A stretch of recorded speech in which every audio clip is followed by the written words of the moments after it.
तो दोस्तों ये आप देख सकते हैं, यहाँ पे हमने एकदम साफ़ सुथरी मिट्टी ली है। आज हम आपको खाद बनाना सिखाएंगे, जो घर में आप खाद बना सकते हैं। और ये बहुत ही अच्छी पैदावार, कोई भी आप सब्ज़ी या फल या फ्रूट कुछ भी लगाते हैं घर पे, किचन गार्डन में या टेरेस गार्डन में, तो उस पे आप ये खाद का और मिट्टी का इस्तेमाल इस तरह से करें। इसमें हमने ताज़ी मिट्टी जो ज़मीन की होती है घर के आसपास की, वो आप कहीं की भी ले सकते हैं। और ये ऊपर आप देख सकते हैं, ये है वर्मी कंपोस्ट।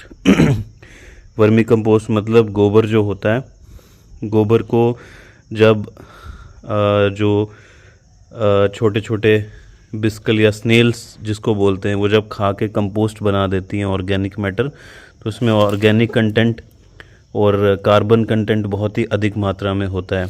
ये मिट्टी हमने ली है, ये आप इस तरह की ये कढ़ाई देख सकते हैं बड़ी, जो सीमेंट डालने वाली होती है, वो हमने 7 भर के मिट्टी डाली है 14 ग्रो बैग्स के लिए। ग्रो बैग्स अभी अंदर पड़े हुए हैं, हम आपको बाद में दिखाएंगे। तो वो 14 ग्रो बैग्स 15 बाय 15 के हैं, 15 बाय 15 के ग्रो बैग्स। इसके अलावा हमने 2 यही वाली कढ़ाई भर के गोबर की खाद भी ली है, वर्मी कंपोस्ट भी ली है और गोबर की खाद। वर्मी कंपोस्ट हम कम से कम 7 कढ़ाई डालेंगे अगर 7 कढ़ाई मिट्टी ली है। और गोबर की खाद अगर आप चाहें डाल सकते हैं, नहीं तो ज़रूरी नहीं है, गोबर की खाद भी अच्छी रहती है। तो इसी तरह से आप ये देख सकते हैं वर्मी कंपोस्ट हैं, ये 5-5 किलो के हम इसके अंदर भर भर के अब इसमें डाल रहे हैं। अभी आप देख सकते हैं कैसे डालेंगे हम, तो ये इस तरह से डाल रहे हैं। अभी हम आपको पूरा बताएंगे इसमें क्या क्या मिलाना है, ताकि ये मिट्टी उपजाऊ बन सके और इसमें आप कुछ भी उगा सकते हैं। जून का महीना है, हम आपको बताएंगे आप क्या उगा सकते हैं इसमें। ये देखिए कितनी अच्छी खाद है, एकदम चाय पत्ती की तरह हल्की, बुरबुरी और थोड़ी सी नमी वाली, ज़्यादा नमी नहीं है लेकिन सूखी है। ये कितनी डाली हैं अभी इसमें ये? अच्छा, इस तरह से हम बराबर मात्रा में मिट्टी और खाद मिलाएंगे वर्मी कंपोस्ट।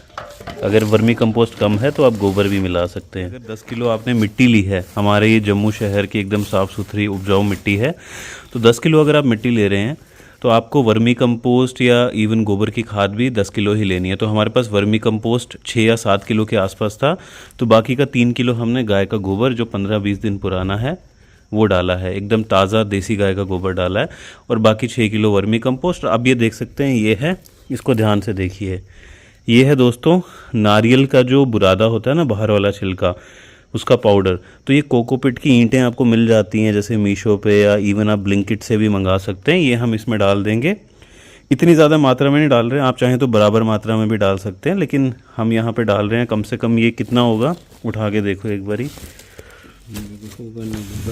10 किलो होगा ये। तो अगर आप मान लीजिए हमारी ये जो मिट्टी है ना, वो एक्चुअल में 15-20 किलो है, तो उसकी आधी हम डाल रहे हैं, ठीक है। मिट्टी और जो खाद हमने वर्मी कंपोस्ट गोबर डाली थी, उसकी आधी कोकोपीट डाल रहे हैं। अगर आपकी मिट्टी, हाँ, इसको धो के ईंट को पानी में भिगोना होता है, तब ये ऐसे फूल जाता है। ये कोकोपीट नारियल का छिलका होता है, ये अच्छा होता है, बहुत पानी को रिटेन करके भी रखता है। और ज़्यादा मात्रा में ना डालें अगर आपकी मिट्टी उपजाऊ है। अगर मिट्टी नॉर्मल है, ज़्यादा उपजाऊ नहीं है, न्यूट्रेंट्स नहीं है, तो बराबर मात्रा में मिट्टी, वर्मी कंपोस्ट और कोकोपीट को आपको मिलाना है इस तरह से। तो हम ये पूरी मिला लेते हैं, फिर आगे आपको दिखाएंगे।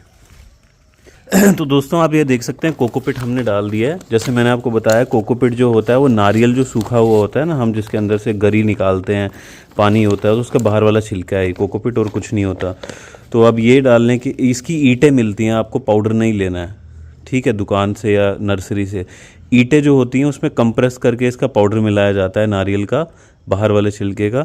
जब आप इसको पानी में भर के अच्छे से ईंट को डालोगे, पानी भर के एक पतीले में या किसी बहुत ही बड़े कंटेनर में आपको पानी भरना है, क्योंकि ये फूलने के बाद अगर आपकी 2 किलो की ईंट है तो ये 10 किलो का कोकोपीट बन जाता है।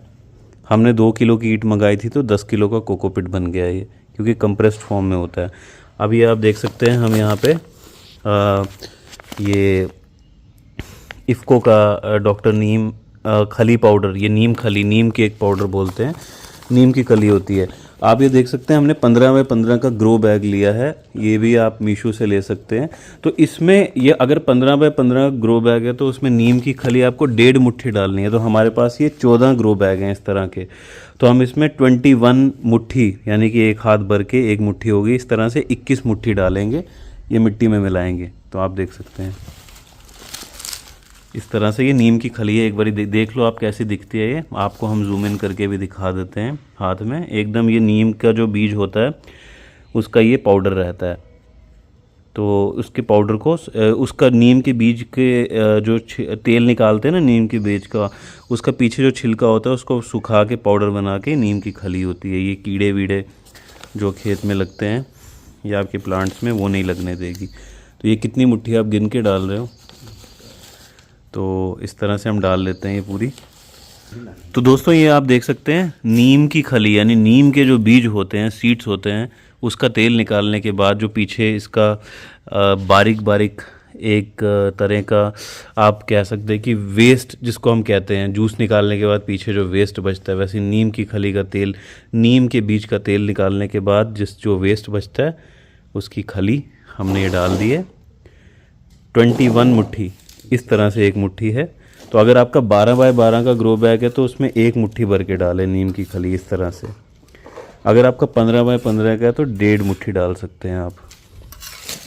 तो ये कीड़े वीड़े नहीं लगने देगा, और कीड़े ना लगने के साथ साथ में इसमें बहुत सारे न्यूट्रिएंट्स भी होते हैं, पोषक तत्व जो पेड़ पौधे की ग्रोथ के लिए, जड़ों के लिए खासकर काफ़ी अच्छे होते हैं। अब ये देख सकते हैं ये कांडी है मिक्स करने वाली, बेलचा लेके या कांडी लेके आप मिक्स कर सकते हैं अच्छे से, और ये आपकी सॉइल मिक्स बन के तैयार हो जाएगी। लेकिन सॉइल मिक्स आपको पूरी इसके अंदर नहीं भरनी है, इसमें हम बहुत सारी चीज़ें भरेंगे ताकि आपका ये जो गमला है छत में रखने के लिए ज़्यादा भारी भी ना हो और इसके पोषक तत्व भी मिट्टी के और भी ज़्यादा बढ़ें। तो उसमें हम किस तरह से इसमें बहुत सारी चीज़ें डालेंगे, मैं आपको एग्जांपल बता देता हूँ, लेकिन डालना कैसे है वो बाद में हम आपको बताएंगे। ग्रो बैग्स के नीचे सुराख होते हैं, ये ज़रूर होने चाहिए, हम आपको बाद में भी अच्छे से दिखाएंगे। इसमें हम पत्ते और ऑर्गेनिक और भी चीज़ें जैसे घर के फलों की सब्जियां होती हैं उसके छिलके, और साथ में गत्ता जो होता है कार्डबोर्ड ब्राउन वाला, वो सब भी भरने वाले हैं। तो कैसे भरना है वो बाद में बताएंगे, बट ये अभी तो खाली मिट्टी बन के तैयार हो चुकी है। अब इसको मिक्स कर रहे हैं, ये देखिए यहाँ पे इस तरह से आपको बहुत अच्छे से मिक्स करना है धीरे धीरे करके।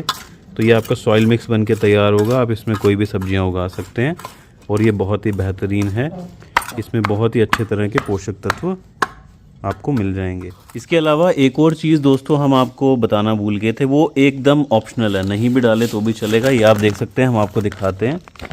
ये है इफ़को की ही जिप्सम मील, ऑर्गेनिक न्यूट्रिएंट सप्लीमेंट ये होता है।